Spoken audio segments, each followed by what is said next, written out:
I became vegetarian mainly for morality reasons because once you know how meat is made, you never ever want to touch it again. And alongside that, the health benefits have definitely I've noticed them definitely. And over the last year, since I've been a vegetarian, 'cause I've been a vegetarian for just over a year now, I've lost a lot of weight, and my face is it still looks bad, but it's cleared up since stopping eating meat.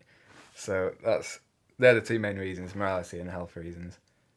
I've been pescatarian once before for about 6 months after I came back from Kenya because, um, well, I'd always wanted to try it, and also being over there where the farming was a lot different, my thoughts on everything changed, and so when I came back, I thought it was a good idea to, if I was going to try it, I might as well try it then.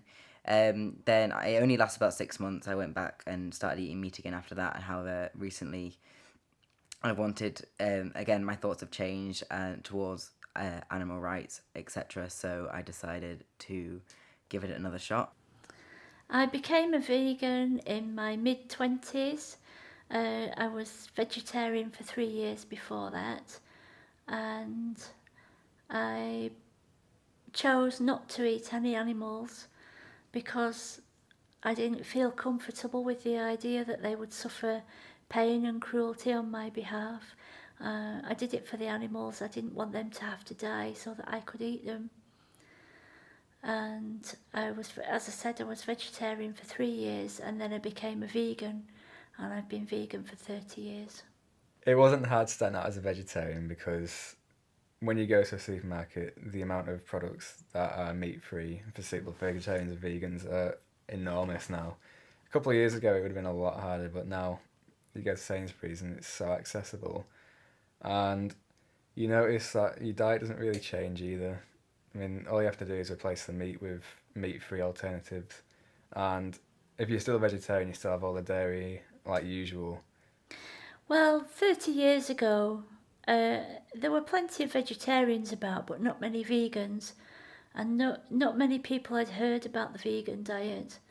Um, there were things you could buy in the shops. There were some very good companies making stuff that you wanted to eat, but if there were things you couldn't find, then you just did without, or you made your own. It wasn't particularly hard starting out. It became harder like partway through when I've been vegetarian for a couple of months, and that's when I started to think, oh, I really want a burger or something. But even then, it would only last like very briefly, and I'd move on and get on with my day. But in terms of actually starting out originally, because it was something I wanted to do, I almost had an excitement for it when I first started. So it was like excited about not eating meat. The biggest misconception of being a vegetarian or a vegan is that it's hard to start off. I mean, I don't know. It's just me saying personally, but it was so easy. It's seamless. I made one mistake within the first week, and that's it. That's literally it. Since I think the biggest misconception is that you can't get enough protein or enough of other substances in your diet. Like you can is the main answer. And if you have a well balanced diet, all plants have all the essential amino acids in them. So a completely vegan diet or a vegetarian diet, you can get all the proteins, all the iron, everything you need. I think the biggest misconception of being a vegan is that people think you're eating a healthy diet.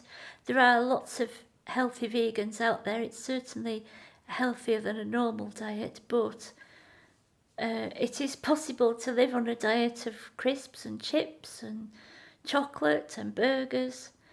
Um, also, um, people always ask, where do you get your protein? And I think they don't realise that vegans are probably eating more protein than meat eaters, because if you know how to combine proteins such as nuts and seeds, peas, beans, and lentils, and grains, it really is very easy. I've never had anyone be particularly nasty to me. I've had a lot of people roll their eyes when they find out I'm vegetarian or make like kind of sarky comments, but it's always been friends that never mean any harm.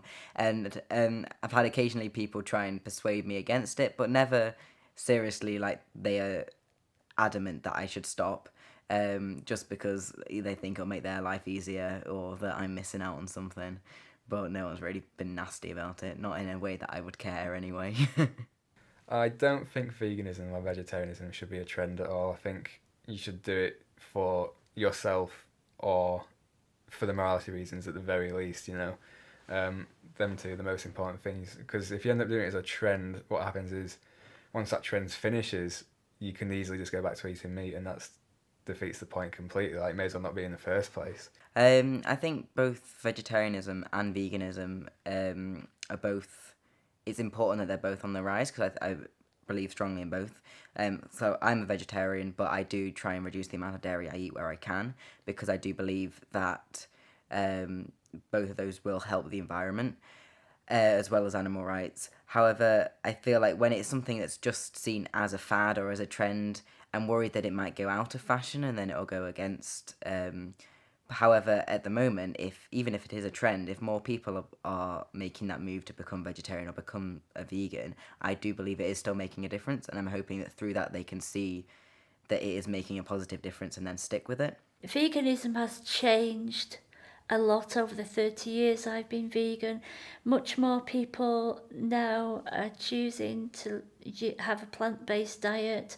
We've got a veganuary encouraging people to go vegan for a month, and then a lot of people are carrying on from that. It can only be a good thing.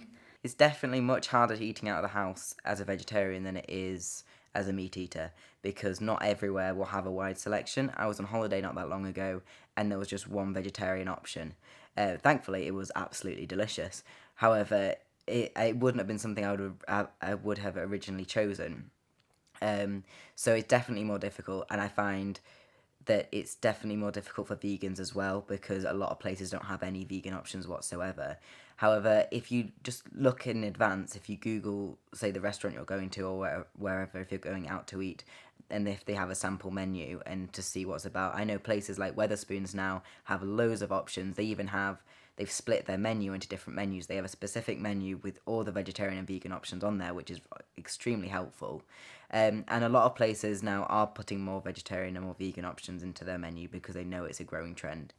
The recipes I use are recipes that I have always done, and I've just changed them slightly.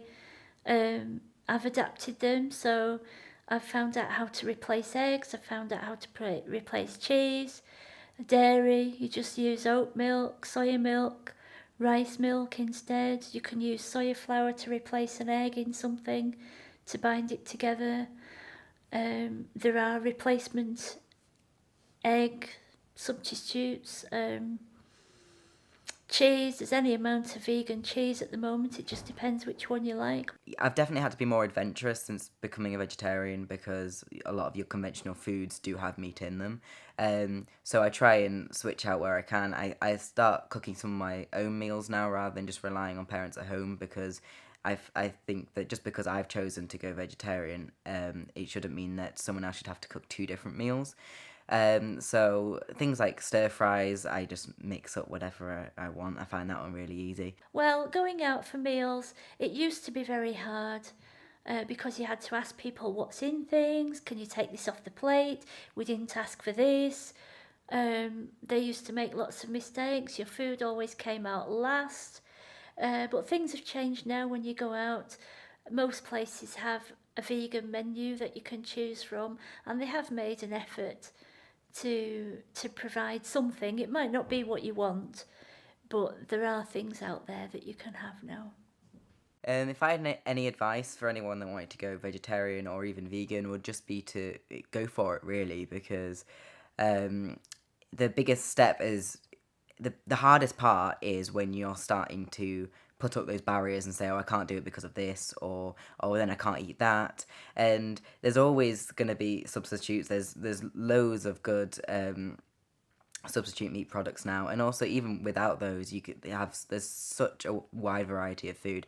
When I first started, I became much less of a fussy eater. I started eating so much more just because I had to, and I discovered loads of new foods that I actually liked. So my advice would just be to go for it and to get rid of the excuses.